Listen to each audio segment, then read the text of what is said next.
Welcome to സാൻസ് healthy risk. ഇന്ന് നമുക്കൊരു കപ്പപ്പുട്ടായല്ലോ. അപ്പോൾ നമുക്ക് പുട്ടിന് വേണ്ടത് ഉണക്കക്കപ്പയാണ് ഞാനിപ്പോൾ എടുക്കുന്നത്. ഈ ഉണക്കക്കപ്പ ഞാൻ കപ്പ കഴുകി നൂറെല്ലാം കളഞ്ഞ് ചെറുതായിട്ട് അരിഞ്ഞ് ഉണക്കിയെടുത്ത കപ്പയായിരുന്നു. അപ്പോൾ ഞാൻ ഈ ഉണക്കക്കപ്പയാണ് ഞാനിപ്പം പുട്ടുണ്ടാക്കാൻ പോകുന്നത്. അപ്പം ഉണക്കക്കപ്പ ഞാനിപ്പോൾ ഒന്ന് പൊടിച്ചെടുക്കണം. നമുക്ക് പൊടിച്ചെടുക്കുമ്പം നമ്മൾ ഒത്തിരി വെറും നൈസായി പോകല്ലോ. പൊടിച്ചങ്ങ് ചെറിയ തരികളൊക്കെ ഉണ്ടെങ്കിൽ നമുക്ക് നല്ലതായിരിക്കും പുട്ടിന്. അപ്പോൾ ഞാൻ പുട്ടിന് പൊടിയൊക്കെ ഒന്ന് നമ്മൾ പൊടിച്ചെടുത്തിട്ടുണ്ട്. അപ്പം ചെറിയ തരികളൊക്കെ കാണുന്നുണ്ടല്ലോ നിങ്ങൾക്ക്. ചെറിയ തരികളൊക്കെ ഉണ്ട് പുട്ട് പൊടിച്ചപ്പം. അപ്പോൾ ഞാനിപ്പം നനയ്ക്കാൻ പോവാണ് ഈ പൊടി.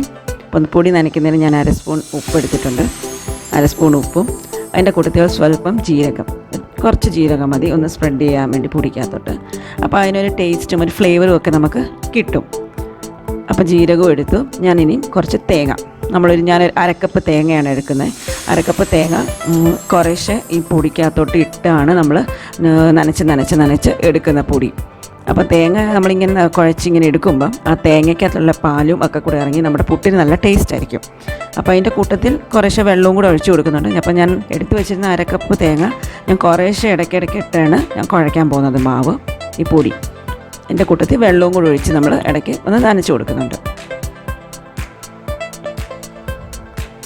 അപ്പം നമുക്ക് അരിപ്പൊടി ചേർക്കണമെങ്കിലും ചേർക്കാം ഈ പുട്ടുപൊടിയുടെ കൂടെ, അല്ലാണ്ട് ചേർക്കണ്ടെങ്കിലും ഓക്കെ. പക്ഷെ ഞാൻ ചേർത്തിട്ടൊന്നുമില്ല അപ്പോൾ അരിപ്പൊടി. സാധാരണ ചിലർ ചേർക്കാറൊക്കെ ഉണ്ട്. അപ്പോൾ ഞാൻ നമ്മുടെ കപ്പ മാത്രം, ഉണക്കക്കപ്പ പൊടി മാത്രമേ യൂസ് ചെയ്തിട്ടുള്ളൂ.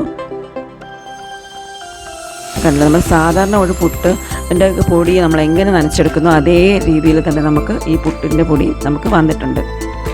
നല്ലോണം നനഞ്ഞ് നല്ല സോഫ്റ്റായി നല്ലോണം വിട്ട് നിൽക്കുന്നുണ്ട്. അല്ലാതെ കുഴഞ്ഞൊന്നും പോയിട്ടില്ല പൊടി.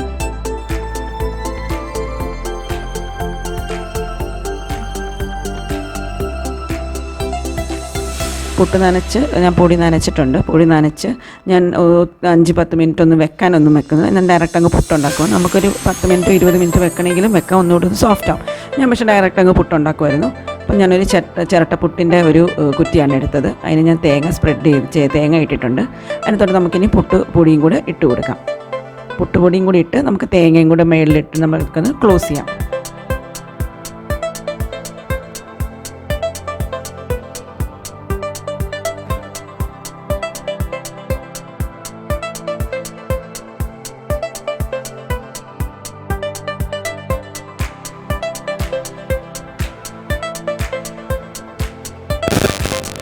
കുറ്റിക്കകത്തെല്ലാം നമ്മൾ ഫില്ല് ചെയ്തിട്ടുണ്ട് നമ്മുടെ പുട്ടുപൊടിയൊക്കെ. അപ്പോൾ നമുക്കിനി വേവിക്കാൻ വെക്കാം. അതിന് സ്റ്റീം ചെയ്യാൻ വെക്കുമ്പോൾ ഞാൻ നമ്മുടെ കുക്കറാണ് എടുത്തത്. അതിനകത്ത് ആ സമയം നമ്മൾ പുട്ട് നനച്ച സമയം കൊണ്ട് ഞാൻ കുക്കറിനകത്തൊരു വെള്ളം വെച്ചൊന്ന് ഒന്ന് ചൂടാവാൻ വെച്ചിട്ടുണ്ടായിരുന്നു വെള്ളം. അപ്പോൾ അതൊന്ന് ചൂടായി ആവി വന്നു തുടങ്ങിയിട്ടുണ്ട്. അപ്പോൾ നമുക്കിനി പുട്ട് വെച്ചൊന്ന് വേവിച്ചെടുക്കാം. ഒരു 5-10 മിനിറ്റിനുള്ളിൽ തന്നെ നമുക്ക് പുട്ടൊക്കെ റെഡിയാവും. അപ്പം പുട്ട് റെഡി ആയിട്ടുണ്ട്. നല്ല സോഫ്റ്റ് ആയിട്ടുള്ള നല്ല സൂപ്പർ പുട്ട്, നല്ല കറക്റ്റായിട്ടുള്ളൊരു പുട്ട് റെഡി ആയിട്ടുണ്ട്. നല്ല കറക്റ്റ് ചിരട്ടയുടെ ഷേപ്പിലൊക്കെ ഉള്ള നല്ല അടിപൊളി പുട്ട് റെഡിയായിട്ട് നല്ല കപ്പയുടെയൊക്കെ നല്ല സ്മെല്ലും ഫ്ലേവറും എല്ലാം ഉണ്ട് നമ്മുടെ പുട്ടിന്. അപ്പോൾ എല്ലാവരും ഇത് ട്രൈ ചെയ്ത് നോക്കുക. എല്ലാവരും കമൻറ്റ്സ് പോസ്റ്റ് ചെയ്യുക. റെസിപ്പി ഇഷ്ടമായ ലൈക്ക് ചെയ്യുക, ഷെയർ ചെയ്യുക, സബ്സ്ക്രൈബ് ചെയ്യുക. കൂടെയുള്ള ബെൽ ബട്ടൺ കൂടെ എനേബിൾ ചെയ്താൽ നിങ്ങൾക്ക് നോട്ടിഫിക്കേഷൻസ് വരും പുതിയ വീഡിയോസിൻ്റെ. അപ്പം നല്ലൊരു വീഡിയോ ആയിട്ട് കാണുന്നവരെ എല്ലാവർക്കും ബൈ.